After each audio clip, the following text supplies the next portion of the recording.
Jérôme Kerviel est le seul salarié au monde à avoir été condamné à payer 5 milliards.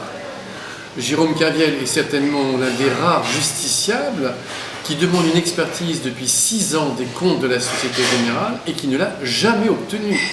On a condamné un homme sans expertise. Moi j'ai toujours défendu Jérôme Kerviel depuis 2008 en effet, parce que j'estime que le système du trading est un système amoral. Comment peut-on accepter de spéculer sur des matières premières, sur des denrées alimentaires, au risque d'affamer des populations? Le système est amoral. Alors c'est surtout pas une justification, parce que justifier ça voudrait dire que je regrette un peu ce que j'ai fait. J'aurais à refaire ça, je le ferai exactement de la même manière, sans hésiter une minute. Non, c'est pour expliquer et pour alerter. Pendant qu'on parle, un être humain meurt de faim toutes les 4 secondes, du fait d'une mauvaise répartition des richesses. 3000 personnes sont mortes noyées au large de Lampedusa depuis le début de l'année. Le pape François ne cesse de parler du dieu argent et de la tyrannie d'une économie qui n'est plus au service de l'homme. Ben moi, je voulais attirer l'attention là-dessus, parce que j'ai l'impression qu'on vit comme un doux rêve. On se plaint, on râle, mais on oublie qu'une mauvaise finance tue à chaque minute des êtres humains.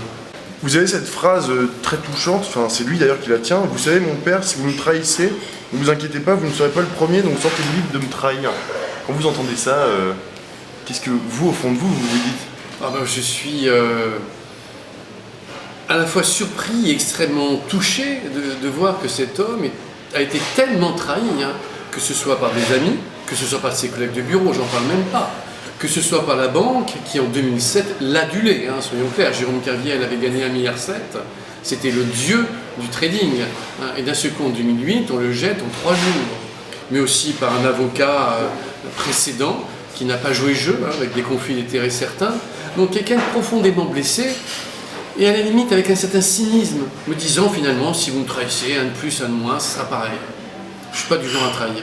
Et alors vous avez gagné peut-être sa confiance, éventuellement parce que vous êtes prêtre ou tout simplement parce que vous non, étiez proche de lui? C'était pas gagné.